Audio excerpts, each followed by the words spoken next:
Le 29 janvier 2025, une nouvelle page s'est ouverte en Syrie. Le dirigeant de facto, Ahmed al-Sharah, a été nommé président pour la transition successive à la chute du régime de Bachar al-Assad en décembre dernier. Cette transition soulève énormément de questions. Que sait-on du processus? Quels acteurs y sont impliqués?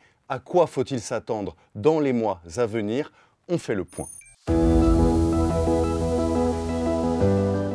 Première décision du nouveau pouvoir, la suspension de la Constitution de 2012 et la dissolution pure et simple des institutions de l'Ancien Régime.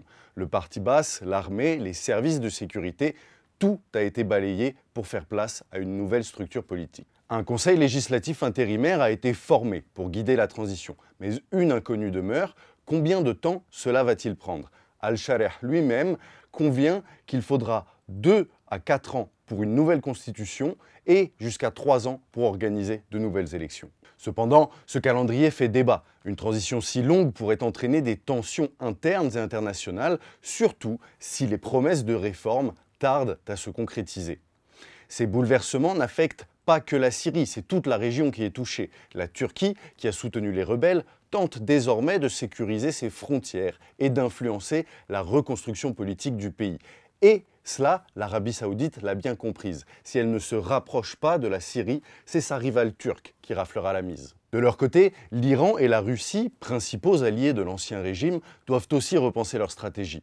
Leur présence en Syrie est désormais remise en question et si les puissances occidentales parviennent à rapidement lever les sanctions contre Damas, elles pourraient, du même coup, saper plus encore l'influence de Poutine et des mollahs dans le pays. Quant aux États-Unis, comme l'explique notre confrère Wassim Nasr, spécialiste du djihadisme, Trump était l'un des principaux soutiens au retrait américain de Syrie, ce qui pourrait pousser les forces démocratiques syriennes, les FDS, avec une dominante kurde dans leur commandement, n'oublions pas, à accepter un gouvernement d'union.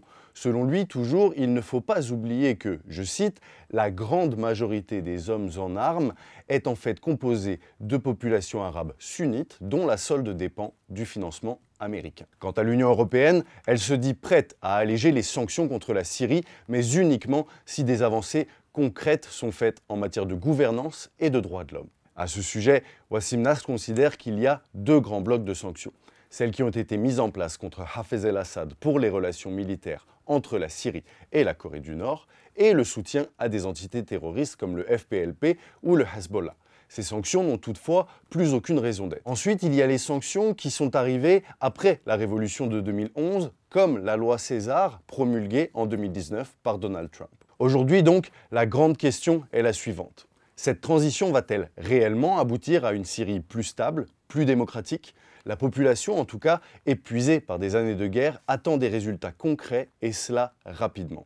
Une chose est sûre, les prochains mois seront décisifs pour l'avenir du pays. Alors dites-nous en commentaire ce que vous en pensez. Est-ce une opportunité réelle ou bien un simple changement de façade?